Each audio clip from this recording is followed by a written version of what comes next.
Guyyaan dubartoota addunyaa maarchii sadarkaa naannoo Oromiyaatti bulchiinsa magaalaa Shaggaritti kabajame. Sagantaa kabaja ayyaanichaa irratti kan argaman afayaa'iin caffee Oromiyaa Aadde Sa'aadaa Abdurrahmaan akka dubbatanitti dubartoonni hariiroo hawaasaa keessatti gahee olaanaa qabu. Bakka dubartoonni hin jirretti waa'ee egeree biyyaa fi dhalootaa yaaduun hin danda'amu. Miidhaa dubartootaaf daa'imman irra gahaa jiru qolachuu keessatti dubartoonni tokkummaan hojjechuu qabu jedhan Aadde Sa'aadaan. Dubartoonni qaama hawaasaa keessaa gahee murteessummaa olaanaa qabu. Itti fufiinsa dhalootaa murteessuu fi hariiroo waliin jireenya hawaasummaa dhala namaa jidduutti jiru murteessuu keessatti gahee guddaa kan qabanidha. Bakka dubartoonni hin jirre waa'een egeree biyyattii dhalootaa tilmaamuu fi yaaduun ni ulfaata. Dhugaan qabatamaa kun osoo jiru dubartoonni sadarkaa idil addunyaatti hacuuccaa fi dararaa akkasumas dhiibbaa mirga namummaa adda addaa isaanirra gahu.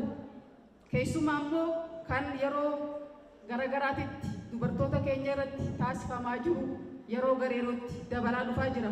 Haala qabatama biyya keenyaatiinis yommuu ilaallu dhiibbaan kun dubartootaa fi daa'imman irratti yeroo gareeraatitti kan dabalaa jiruu fi dubartoonni bakka jiranii sagalee waliif tahaa dhimma kana seera duratti akka heeraan kabajamu mirga heera mootummaatiin gonfatan san akka kabajamu gochuu keessatti gahee isaanii baachuu irratti argamu. Hooggantuun biiroo dhimma dubartootaaf daa'immanii Oromiyaa Aadde Maabiraat Baacaa gama isaaniitiin akka dubbatanitti kaayyoon ayyaanichaa fayyadamummaa dubartootaa gama siyaasaaf dinagdeetiin mirkaneessuudha jedhan. Dubartoonni fayyadamoo akka ta'aniif inisheetiiviiwwan garaagaraa magaalaa baadiyyaatti bocamanii hojjetamaa jiraachuu isaanii Aadde Maabiraat dubbatan. Ayyaanni dubartootaa addunyaa marsaa 49ffaan dhaadannoo walqixxummaa fi gahoomina dubartootaa hundaaf jedhuun kabajame. Xumura irrattis barattoota shamarranii manneen barnootaa garaagaraa irraa qabxii olaanaa galmeessaniif badhaasnii fi beekamtiin kennameef. Kaayyoon kabaja ayyaanichaa dubartoonni gama siyaasaa, diinagdee fi hawaasummaatiin hirmaattota fi fayyadamtoota taasisuudha. Miidhaan dubartootarra dubartummaa isaaniitiin irra gahaa ture rakkoo addunyaa maraati.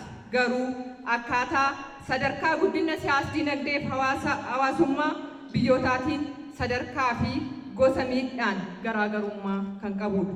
Bara kanas ayyaana maarcheetii yookaan guyyaa dubartoota addunyaa akka addunyaatti yeroo 114ffaaf akka biyya keenyaatti immoo yeroo 49ffaadhaaf dhaadannoo mirga walqixxummaa fi gahoomina dubartoota hundaaf jedhuun kan kabajamu yoo ta'u ayyaanni kunis guutuu Oromiyaatti sosochii adda addaatiin sadarkaadhaan kabajamaa jira. Dubartoonni gama dinagdeetiif fayyadamtoota akka ta'aniif inisheetiiviiwwan baadiyyaaf magaalaa keessatti gurmaa'anii akka hojjetaman bal'inaan xiyyeeffannoon kennamee hojjetamaa jira.